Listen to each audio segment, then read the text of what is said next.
Hi, everyone. Members of the podcast community got together to formulate a message that I'll share here. I want to take a moment to address the June 24th Supreme Court decision to overturn Roe v. Wade. This decision stripped away the legal right to have a safe and legal abortion in many states. Restricting access to comprehensive reproductive care, including abortion, threatens the health and independence of all Americans. This decision could also lead to the loss of other rights, and that's particularly relevant to the interview you're going to hear about covering LGBTQIA plus issues. To learn more about what you can do to help, go to choice.crd.co. We encourage you to speak up, take care, and spread the word. Thank you. Hi, and welcome to the Journalism Salute. I'm Mark Simon. In each episode, we'll talk to or about an interesting person or organization related to journalism. The intent is to show that journalists are not the enemy of the people. Thank you for listening. On today's episode, we're joined by Jake Wittich. Jake is a reporter for Block Club Chicago, covering different neighborhoods in the city and LGBTQ issues. He's also the vice president of the Chicago chapter of the NLGJA, which is the Association of LGBTQIA Journalists, and he's part of Block Club, thanks to Report for America, from which we've had many guests. Hey, Jake, thanks for joining us. Hey, Mark, thank you so much for having me. So the first question is, we essentially go down the same path that we would with any of the journalists that we talk to. Can you tell us your journalism origin story? Yeah, I fell into journalism at a very young age. I'm lucky I've never really had to question what I want to do in life. I've just always known this is my path. In junior high, I loved writing. I would write in my journal all the time. I would write short stories, and my school was launching, they called it the writing club. So I joined thinking we'd be writing poetry, short stories, and things like that. But it turned out to actually be our school newspaper, just not very accurately titled. But I loved it. I really clicked right away. I would write little features about like what professors did, or not professors, teachers did outside of the classroom. We had one teacher who lived on a farm and like didn't have heating. He heated his home by burning corn, I think it was. So kind of an interesting story. So I learned from a young age, I loved storytelling and reporting and interviewing people. So I went on to my high school newspaper, my college paper, my city's paper, and now Block Club. That's awesome. All right, so let's etch out your career path. You go from doing those sorts of projects in school, you go to Columbia College in Chicago. Tell us about that, and tell us about your path to your current job. Yeah, so I graduated from Columbia College in 2017. During college, I studied journalism and I worked for the college paper, which was the Columbia Chronicle. I started on the campus news desk covering like administrative issues, budget stuff, and just college-wide things. And that evolved into me becoming managing editor, where I ended up writing a little bit more features and arts and culture stuff. So I really got a well-rounded education at the Chronicle. And then my last year of school, I took 5 years in school. So my last year of college, I applied for an internship at the Chicago Sun-Times. It was the summer before that last year, and I got it. I was very grateful. So I worked on the city desk there I was essentially a general assignment reporter. At the time, the Sun-Times staff was smaller than it should be. I'm sure that's true of any newspaper. But so it sucks. But the positive side is, as an intern, I got to do a lot. Wherever there were gaps in the paper, they really relied on me to fill them. I was known for turning straw into gold, is what they would always say. They would send me to any event, anything like that, and I'd come back with a daily news story or two. So it was a good experience. It was a summer internship, but then no one ever gave me an end date. So summer started ending. No one was telling me to leave. I'm also lucky it was a paid internship. So I just kept showing up 3 days a week, sometimes 4. No one was telling me to leave. And then, but before I knew it, it was September, and they had an opening on their breaking news desk, working overnights, covering essentially the police beat. So they were kind of like, Jake's still here, and like, we don't really have a spot to put him. Now we do. So they recruited me for that. So I did overnights for about 2 years. To be honest, got kind of sick of it with the long hours, interviewing people in the worst moments of their lives. It was hard. And plus, where I really want to take my career is in the direction of LGBTQ journalism. So I left the breaking news desk and the Sun-Times to freelance. So during that time, I had my anchor gig, which was at Crane's Ad Age magazine in their research center. I was putting together 3 annual reports, essentially just ranking advertising agencies based on how big they were, the work they put in. It could be a little dry, but I really loved the team there. I had great mentors and just a very supportive environment. So that was my anchor job. And then I freelanced for the Windy City Times and Block Club Chicago around that. And I worked as a barista. So I did a little bit of everything to pay my bills and really hustled. Was doing that for about a year. And then the Sun Times called me up and they're like, hey, we have an opening for like a part-time position. Would you be interested in coming back? And I was so sick of the hustle of freelancing. It's hard. I recommend everyone does it. Well, maybe if you can, but also maybe not because it can be difficult. So I was like, you know what? It might be nice to have the Sun Times as my anchor gig. So I ended up back at the Sun Times doing general assignments again, which was great. I was doing that for about 7 months. And then I applied for Report for America because they had an opening at the Block Club newsroom, which is where I used to freelance, covering Lakeview and Lincoln Park. And Lakeview includes Boys Town, which is our LGBTQ neighborhood in Chicago. So I was like, this is perfect for me. I applied for it. I got it. And I've been at Block Club ever since. And the primary aspects of the beat are the LGBTQ coverage and hyper-local coverage of these neighborhoods that you just mentioned. And from what I can see, there's a pretty good range of things involved there. Just some of the recent stories you've done, a series of pieces on a robbery and a shooting, the opening and closing of some local businesses, the birth of a lion cub at the local zoo. How would you define what that aspect of the coverage is supposed to be? Yeah, I mean, hyperlocal coverage is interesting because there's really no story that's too small. One day I might be writing a bigger story, like about a school opening, and the next day I might be writing about a neighborhood getting like 12 new bike racks. So there's really no story that's too small. If it matters to someone, then it matters, is what my editors say. So anything is really a story. It's fair game. And another thing that's interesting about hyperlocal coverage is the stories you're writing are really going to be shaped by the community you're covering and what their needs are. So my neighborhoods are Lakeview and Lincoln Park, which are two of the more affluent and whiter neighborhoods in Chicago, which is a very segregated city.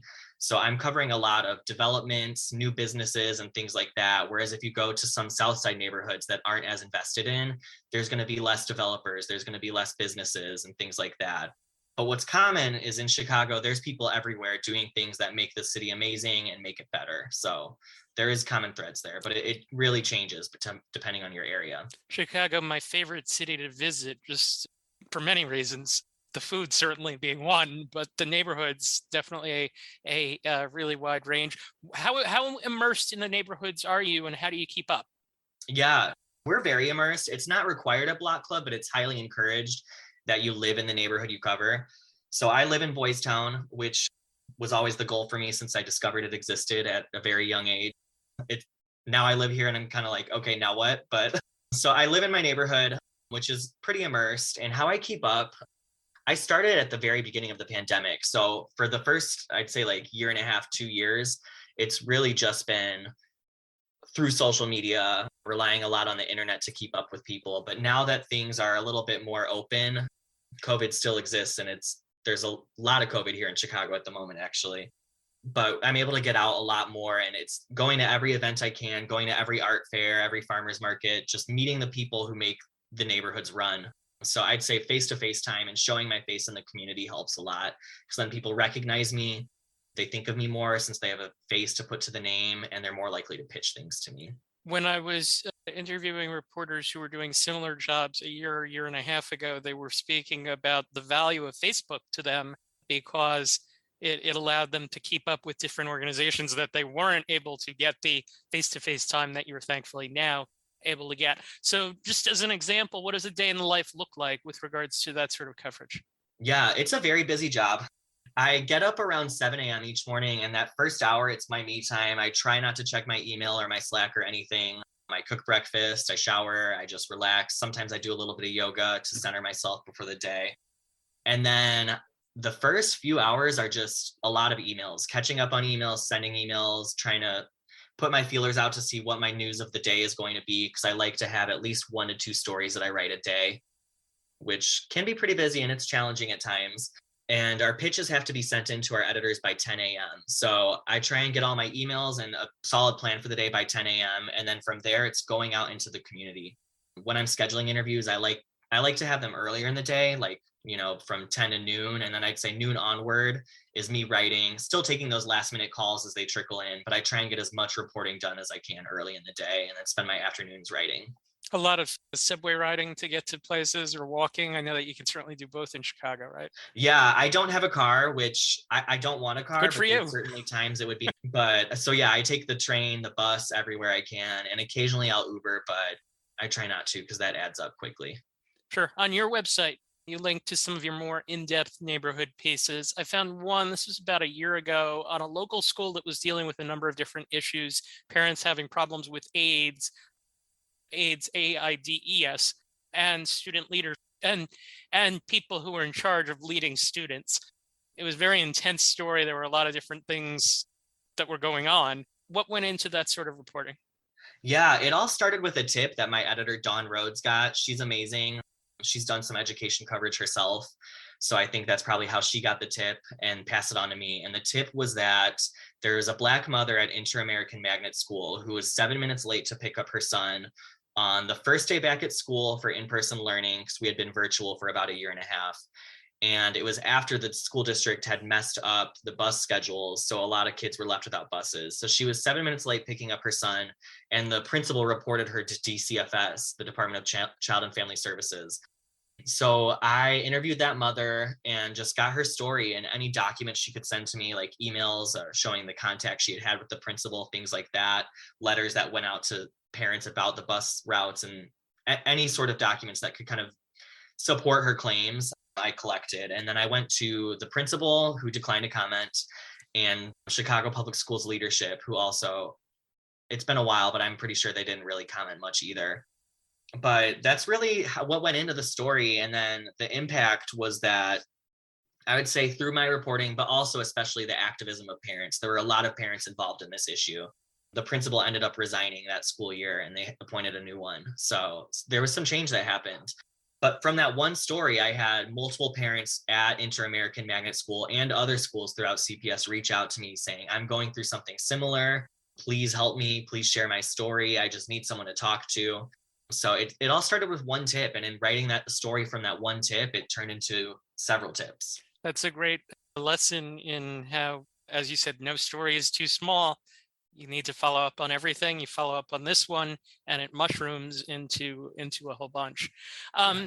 To take us to the other primary component of your beat, LGBTQ issues, and you've done both comprehensive reporting and keep up with the neighborhood type pieces there. And I want to touch on one piece that had a little more depth to it. This actually was fairly recent, June 1st, the first day of Pride Month. You had an extensive feature on drag, but not drag queens, drag kings. And I'm curious with that piece, because that's somewhat of an unexpected idea to people that may not be, familiar the with the LGBTQ community. How did how did something like that go from idea to completion? Yeah, I mean, I'm personally a big fan of drag. I watch RuPaul's Drag Race, but I'm also a fan of my local drag scene. So I try and go out to drag shows as much as I can. So I'm pretty in tune with the culture here in Chicago. And I've always thought it was weird how shows like RuPaul's Drag Race only feature drag queens, whereas kings, which are performers that take on more of why they're excluded from the show. There's another show called Dragula that's a little more alternative. They welcome kings on it. And I think it makes the show a lot stronger. And every now and then there's conversation in Chicago's drag scene about kings not having enough opportunities and things like that.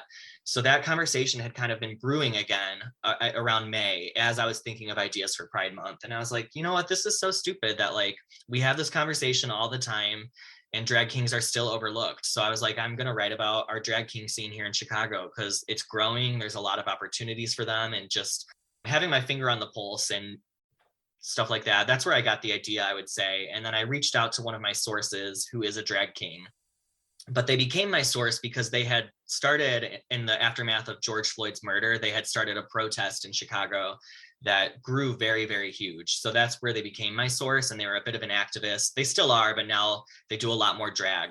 So I reached out to them and I told them my idea for the feature. I asked if there was anyone I should speak to, and they just shared all their knowledge with me. So that's really how the story came together. It was a fun one to write.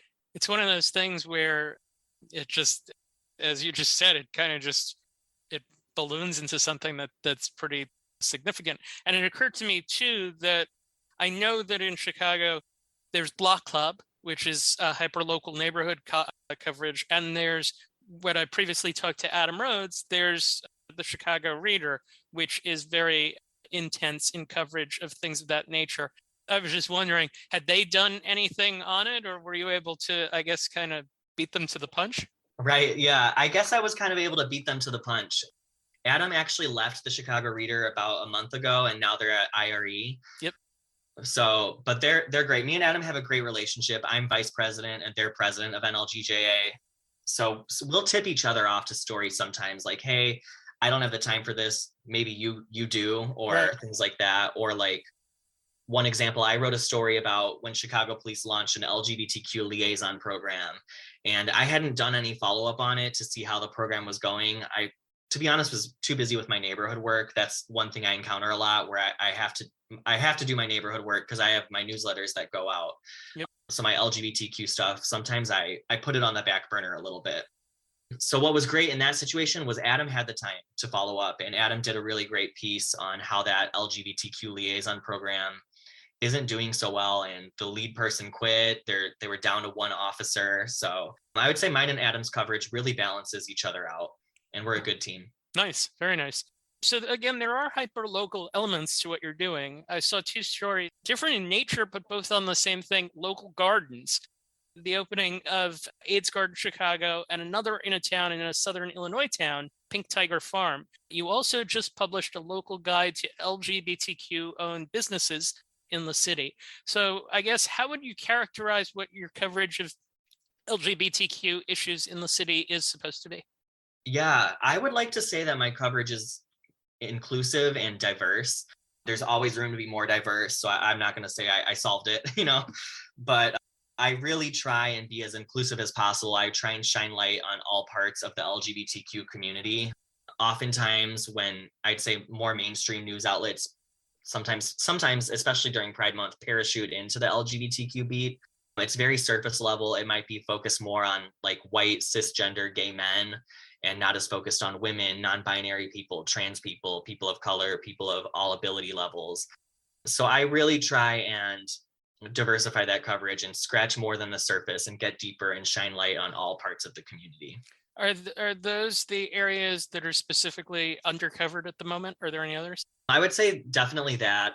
I think the trans community deserves a lot more coverage right now. There's just so many inequities they face, and it's just wrong because a lot of the LGBTQ community's rights come from Black trans women who, for example, started the Stonewall riots and have been leading activists in the fight for LGBTQ equality. And there's just so many disparities they face. For example, last year was the deadliest year for transgender people on record in the United States. Murders are at an all-time high. In Chicago, 4 trans or gender non-conforming people were murdered last year, and I've been writing obituaries for all of them. So has Adam. So it's just a really sad, and there's so many disparities, and I think that we need to be covering that, the disparities in funding, healthcare, social services, anything, just to make their quality of life better and save them from this horrible, deadly violence that they face. For more on this topic, we actually talked to Cam Burns, one of the founding members of the Transgender Journalists Association, a few episodes ago. So if people are listening, that link will be included in the show notes. You mentioned sources a couple of times, in particular with the drag story. How do you develop your sources? Yeah, I kind of touched on this earlier, but getting out in the community as much as possible, making sure people know my face, they see my face, they see me everywhere. I'd say I go to every protest that happens in the LGBTQ community. I try and go to every rally. I try and go to as many community events as possible, whether it's a vigil, a protest, a celebration, anything. And that's really where you get story ideas, because you hear the community talking, you listen to those speeches, you listen to their conversations, you're having your own conversations with them. And yeah, that's where I build my sources and get story ideas. Lori Lightfoot is the mayor of Chicago. She's the first Black and the first lesbian mayor of the city. What kind of coverage have you done related to her? Yeah, I haven't done that much, to be totally honest. Kelly Bauer does a great job covering a lot of Mayor Lori Lightfoot stuff for Block Club. And at the Sun Times, it was rare that I had to, but I did have an interesting opportunity through NLGJA earlier this month in June. She wanted to do a roundtable discussion with a group of LGBTQ journalists. So we coordinated that. We had about, I think, a dozen journalists in the room, and she kind of gave us a speech about what she thinks about LGBTQ rights. She talked about how the Roe versus Wade ruling that's pending could set the stage to roll back a lot of LGBTQ rights, because the premise of Roe versus Wade is the right to privacy, which is also used to guarantee rights like same-sex marriage or overturn sodomy laws and other anti-homosexual or anti-trans laws that existed. So it was interesting to hear her perspective on what is the most important issue right now. And then I got a chance to ask her about what her government is doing for the trans community, especially in light of these murders that they keep facing. I'd say she could have been a little bit more in depth with her answer. She said that the city's put together a violence plan and it includes the transgender community. I'm going to do a little bit more digging on that violence plan and what it is. So stay tuned for that. Okay, I was going to ask my next question. Are there things that you've wanted to cover in this area that you haven't gotten to cover yet? Yeah, I really want to, there was a 20-year period in Chicago where the murders of transgender people were not solved, and not a single one. And this isn't a new issue. The murders, I talked about how there were 4 last year, but it's been every year. There's multiples. So the transgender community in Chicago put a lot of pressure on the city, and finally they solved one murder. And I think that was in 2018 or 2019. And since then, they haven't solved any. Granted, CPD's murder clearance rate in general is very low. So it's hard to say if it's because they're the trans community, but I do want to do some digging. I'm going to FOIA for the police reports for every trans person that was murdered in Chicago for the last X amount of years, and kind of look into the status of those cases and why or why not they're being solved. That sounds like a highly ambitious project. Certainly good luck. Thank you. I have good editors who will support me through it. Yep. So let's talk about the NLGJA. And you mentioned that your vice president, Adam Rhodes, is the president of the Chicago chapter specifically. Explain what you're working on locally. Yeah. Well, the chapter, it's been dormant for a long time. So Adam and I, we stepped into these roles last year, and we have the goal of just re-energizing the chapter. So we're just trying to do as many events as possible, get people back out into the organization. We're trying to boost our membership, also diversify our membership, do more recruiting of people of color, women, and trans people. But recently, June 11th, we held a pride picnic, which was a huge success. I was scared that no one would show up. Adam had to step down for a little bit because they're a little busy with their new job. So I organized this picnic mostly solo. So I was nervous that it would just flop and no one would show up, but we had about a dozen people who came out. It was just a great atmosphere, great energy. So we had a fun picnic. We're going to look forward to, we're planning like a wine tasting and another picnic with other organizations at the end of the summer. So building community sounds like a priority for you. Yes, building community is huge. So are there things, whether it be within Chicago or the larger scope as a whole of any nature, that are points of emphasis for the NLGJA? Yeah, I'd say the biggest thing right now is that our convention is returning. We've been trying to hold it actually here in Chicago for the last 3 years, but due to the pandemic, it's gone virtual. So finally, we're going to have it at the Drake. It's going to be the weekend of September 10th in Chicago. So we're really just kind of all hands on deck, trying to get that organized, make sure that we have a safe and welcoming environment for everyone with a lot of valuable panels and sessions for people to learn from. How can someone that's not a part of the organization help the cause, other than things like a journalist in their writing paying specific attention to things like pronouns and things of that sort? What are some other things that can be done? Yeah, I think supporting NLGJA is great. You can find us on nlgjja.org or on my local chapter at Chicago, on Twitter at Chicago NLGJA. Paying attention to what we're doing, donating if you have the funds. We're also looking to put together some seminars on like covering the LGBTQ community more equitably, or how to responsibly cover trans issues and trans people. So if you think you could ever be covering those issues, come out to our panels. I think it would be great to share that knowledge with the rest of the journalism world. And certainly amplifying the work of other journalists doing this sort of coverage. What would you like these groups?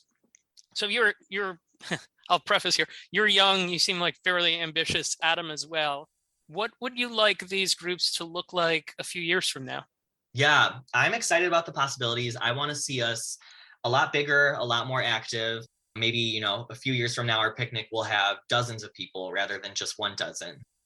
And I want to see us doing more to support younger journalists, younger queer journalists in the scene. There's other organizations in Chicago that are a little bit bigger, like AAJA, the Asian American Journalists Association, that they fundraise every year for a scholarship so that they can put a Asian journalism student in a newsroom for a few months and pay them. So I would love for NLGJA to grow enough to have our own scholarship initiative. Nice. Segueing slightly here. We've had, I think you are the 7th Report for America guest that I've talked to. And I'm always curious for what advice you would have for others who aspire to participate within that group and how that group has benefited you. Yeah, well, first, it's benefited me greatly. I have not had I would not have had my first full-time job in journalism if it weren't for Report for America. All of my gigs were freelance or part-time up until 2020. And I was starting to get a little disheartened because I just felt like I was ready for a full-time gig. I felt like I had put in several years of work, and I'd done Watchdog stories, I had put in community stories, hyperlocal stories. I had a portfolio and nothing was clicking. So finally I got a full-time job thanks to Report for America. So that is just one, I'm grateful for that. 2, they do a lot of trainings and panels. We just had our very first Report for America gathering. So it was great meeting other corps members. I finally felt like I was part of the program. Not that I did. I was doing it during a pandemic. So I just felt like I was on an island, and occasionally I'd have these Zoom meetings that I had to do, but this really, it clicked. And I got a lot out of our gathering. There was a great session on trauma journalism and maintaining your mental health as a journalist, which I think is crucial. There were sessions about diversifying newsrooms, which I took away. I could apply that to my newsrooms and NLGJA. So great sessions. And my best advice for new corps members is, I would say, don't be shy. Like, build a good relationship with your regional manager. Let them know what you want, where you see your career going, because they will help you. So don't be shy. And when it comes to journalism, don't be afraid to work the phone and get out there as much as possible. Like, I know we're in a pandemic and we have situations where we have to report remotely, but it's just going to be so much stronger anytime you can get on the ground. Everyone that we've talked to from Report for America has been highly impressive, yourself included. Is there a journalist, to close, is there a journalist or journalism organization that you're not affiliated with, not affiliated with, that you would like to salute for their good work? Yeah, I really want to salute the Chicago chapter of AAJA, the Asian American Journalists Association. They have been great friends of Adam and I as we've tried relaunching the Chicago chapter and re-energizing it. Not only do I look to them as a model for what we can be, they have a great newsletter that we modeled our newsletter after. They do great events. They do a trivia. We did a trivia. So they just do a lot of great things. And last summer we partnered on them with a picnic. It was just such a great time meeting their members and mingling. Jessica Kim Cohen, who is their vice president, she is also a tech reporter at Modern Healthcare. She just came out to our picnic on the 11th of June. I plan on going to some of their events, and we're planning another picnic with AAJA, NLGJA, and other organizations later this summer. We have talked to people from AJA in the past, and we have been impressed by them as well. Jake Wittich, thank you for taking the time to join us. Best of luck. Yeah, thank you for having me. Report for America places talented emerging journalists in local newsrooms to report on undercovered issues and communities. Their mission is to strengthen our communities and our democracy through local journalism that is truthful, fearless, fair, and smart. For more information, go to reportforamerica.org. Thank you for listening to the Journalism Salute. Please let us know what you think of the show.